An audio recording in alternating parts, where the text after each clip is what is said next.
Hello everyone. कल हमने BSc first year में जो टॉपिक डिस्कस किया था सेल ऑर्गेनेल्स, इसमें हमने कल एंडोप्लाज्मिक रेटिकुलम्स उसके बाद गोल्गी बॉडीज को डिस्कस किया था।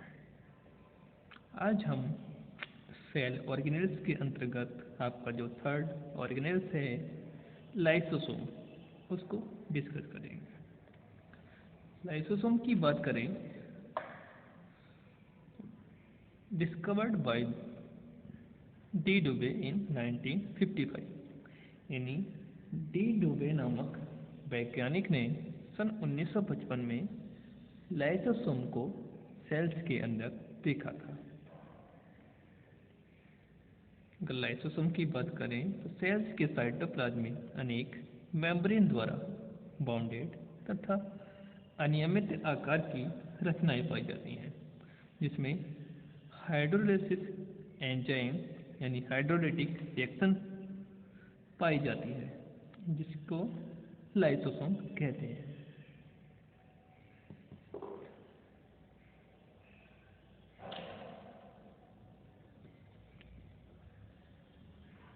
लाइसोसोम में अन्य एंजाइम्स भी पाए जाते हैं, जैसे प्रोटीएज हैं, राइबोन्यूक्लिएज, डीऑक्सीराइबोन्यूक्लिएज, फॉस्फेटेज, कैथेप्सिन आदि। लाइसोसोम की सरल रासायनिक परिभाषा अम्लीय अपघट्य की अधिकता वाली रचना के रूप में की जा सकती है। यह एंजाइम विभिन्न पदार्थों जैसे कार्बोहाइड्रेट, प्रोटीन, डीएनए, आरएनए का विघटन कर देते हैं तथा सेल्स भी विघटित हो जाती हैं। इसलिए लाइसोसोम को सुसाइडल बैग यानी आत्मघाती थैली यानी आत्महत्या की थैली भी इसको कहते हैं।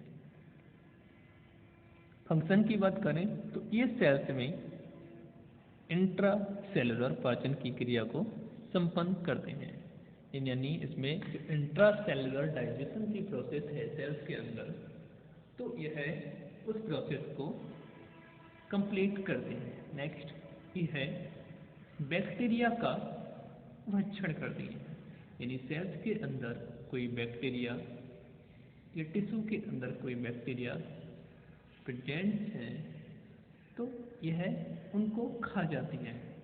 कौन सी? ऑर्गेन्स यानी लाइसोसोम्स।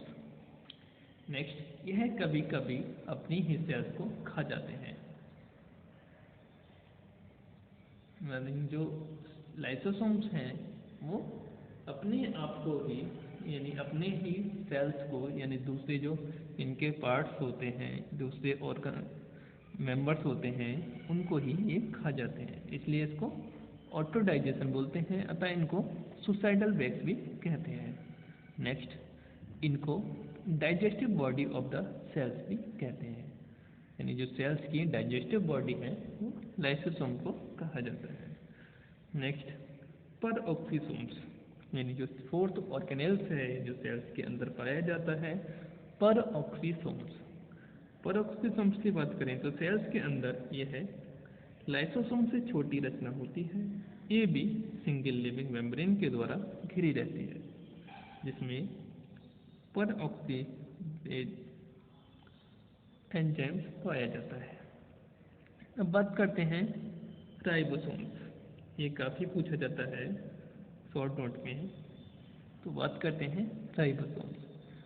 राइबोसोम्स की अगर खोज की बात करें तो राइबोसोम्स को पैलाडे नामक वैज्ञानिक थे, उन्होंने इसको डिस्कवर किया था। यानी पैलाडे ने राइबोसोम्स को सेल्स के अंदर सर्वप्रथम देखा था।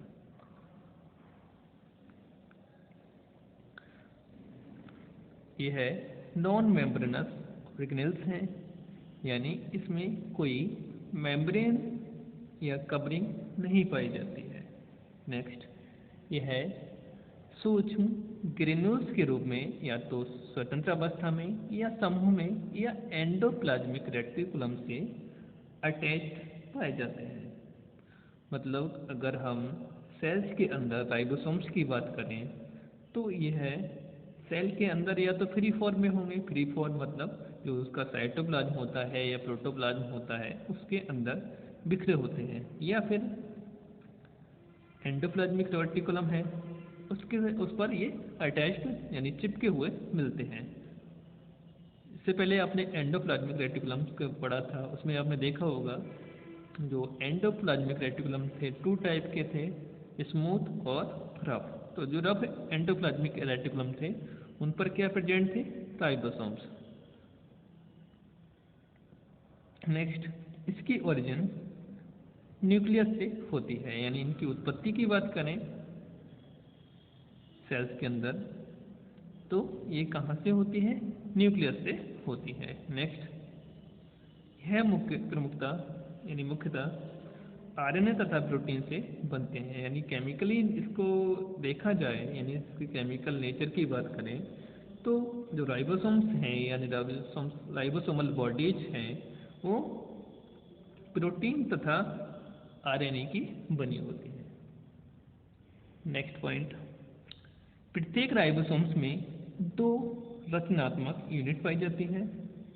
वो यूनिट कौन कौन सी होती हैं, 70S तथा 80S। राइबोसोम्स में पहली यूनिट क्रमशः 40S तथा 30S तथा दूसरी बड़ी यूनिट 50S तथा 60S पाई जाती है। यानी जो 70S टाइप है उसमें 40S तथा 30S और दूसरी बड़ी कौन सी होगी, 50S तथा 60S। अब बात करते हैं फंक्शन की। फंक्शन की अगर बात की जाए तो जो राइबोसोम्स हैं यह प्रोटीन संश्लेषण का प्रमुख स्थान है।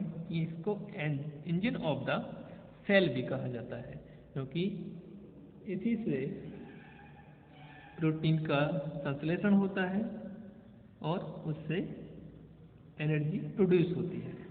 ये इसका डायग्राम है 70S टाइप और ये 80S टाइप। इसका जो ऊपर वाली यूनिट है 30S टाइप है, नीचे वाली जो यूनिट है वो 50S टाइप है। इसी प्रकार इसकी 40S और 60S टाइप।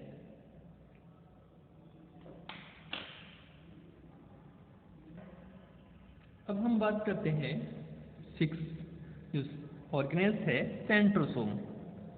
तो सेंट्रोसोम की बात करें तो इसको टी बॉवेने नामक वैज्ञानिक थे, उन्होंने 1888 में इसको खोजा था। एनिमल सेल के ठीक ऊपर घने सेल प्लाज्म से निर्मित रचना पाई जाती है जिसे सेंट्रोसोम कहते हैं। सेल डिवीजन के समय इसमें 2 रॉड शेप रचना बनती हैं जिन्हें सेंट्रियोल कहते हैं। Next, vacuole. साइटोप्लाज्म में अनेक खोखली मेम्ब्रेन बाउंडेड रचनाएं पाई जाती हैं जो जल व घुलनशील पदार्थों से भरी रहती हैं। इसका प्रमुख कार्य सेल्स में ऑस्मो रेगुलेशन को मेंटेन करना होता है। यानी जो ऑस्मो रेगुलेशन की प्रोसेस है इसको कि परासरण नियमन बोलते हैं। तो यह सेल्स के अंदर जिस ऑर्गन्स के द्वारा होता है वह ऑर्गन है आपका वैक्यूल। अब बात करते हैं हम आपका 8 नंबर पे जो ऑर्गेनेल्स है न्यूक्लियस यानी केंद्रक। केंद्रक पर भी काफ़ी बार शॉर्ट नोट पूछे गए हैं। तो अगर हम केंद्रक की बात करें तो सबसे पहले हम इसके डायग्राम को डिस्कस कर लेते हैं। अगर हम केंद्रक का डायग्राम देखें तो यह यूकेरियोटिक सेल्स में कुछ इस टाइप का दिखता है। इसमें आउटर सरफेस जो होती है यानी आउटर चैम्बर जो होता है जिसको कि हम न्यूक्लियर मेम्ब्रेन बोलते हैं, इसके मध्य में संघनित द्रव जो होता है कंसंट्रेट जो न्यूक्लियोप्लाज्म होता है वो कहलाता है न्यूक्लियस, और जो इसके अंदर द्रव भरा रहता है वो कहलाता है न्यूक्लियोप्लाज्म। इसमें क्रोमेटिन फाइबर पड़े होते हैं, यानी इसका जो न्यूक्लियस वाला पार्ट होता है उसमें क्रोमेटिन फाइबर रहते हैं। जो इसकी मेम्ब्रेन है यानी जो आउटर मेम्ब्रेन है उसके मध्य में एक स्पेस मिलता है जिसको कि हम न्यूक्लियर पोर बोलते हैं। और इसकी बॉडी में चारों तरफ देख रहे हैं आप डॉटेड लाइन से, ये इसमें राइबोसोम्स हैं। ये सब ऑर्गन्स मिलकर न्यूक्लियस की फॉर्मेशन करते हैं। तो बात करते हैं न्यूक्लियस।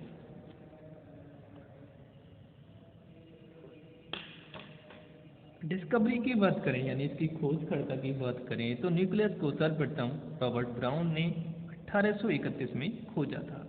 यानी 1831 में रॉबर्ट ब्राउन ने न्यूक्लियस की खोज की थी। प्रत्येक सेल्स के केंद्र में एक स्पष्ट बॉडी पाई जाती है जिसे न्यूक्लियस कहते हैं। यानी यूकैरियोटिक सेल्स के केंद्र में सेंटर में स्पष्ट बॉडी पाई जाती है जिसे न्यूक्लियस कहते हैं। यह सेल्स की सभी क्रियाओं को कंट्रोल करता है तथा इसमें आनुवंशिक पदार्थ यानी जीन डीएनए के रूप में क्रोमोसोम्स पर स्थित होती है। नेक्स्ट पॉइंट, न्यूक्लियस में 3 रचनाएं पाई जाती हैं। कौन कौन सी रचनाएं पाई जाती हैं? Number 1 nuclear membrane, number 2 nuclear plasm या न्यूक्लियर सैप या कैरियोप्लाज्म, और थर्ड है आपका न्यूक्लियर रेटिकुलम, और लास्ट में है न्यूक्लियस। तो बात करते हैं सबसे पहले न्यूक्लियर मेम्ब्रेन की। न्यूक्लियस के चारों ओर लाइपोप्रोटीन से निर्मित 2 थिन मेम्ब्रेन पाई जाती हैं जिसे न्यूक्लियर मेम्ब्रेन कहते हैं। यह न्यूक्लियर पदार्थों के चारों ओर एक एनवलप बनाती हैं, इसलिए इसको न्यूक्लियर एनवलप भी कहते हैं। इसमें भी पोर पाए जाते हैं जिनको कि न्यूक्लियर पोर के द्वारा आदान प्रदान न्यूक्लियस तथा साइटोप्लाज्म के बीच में संपन्न होता है।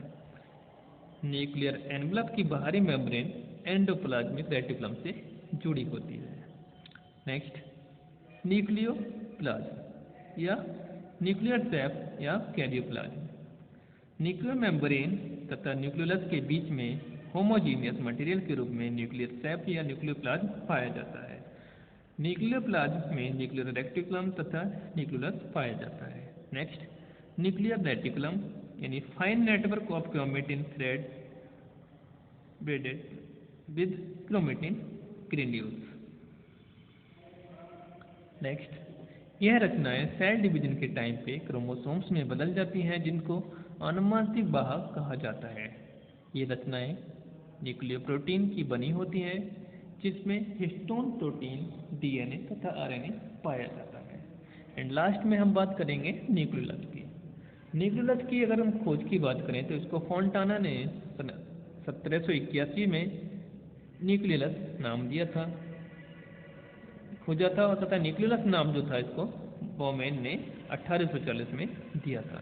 न्यूक्लियोप्लाज्म में डार्क कलर की बॉडी पाई जाती है जिसे न्यूक्लियस कहते हैं, न्यूक्लियस कहते हैं। रासायनिक रूप से यह रचनाएं 10% राइबोसोमल आरएनए, 85% प्रोटीन तथा 5% डीएनए की बनी होती है। इसका प्रमुख कार्य की बात करें तो प्रोटीन संश्लेषण तथा सेल डिवीजन की क्रिया में होता है।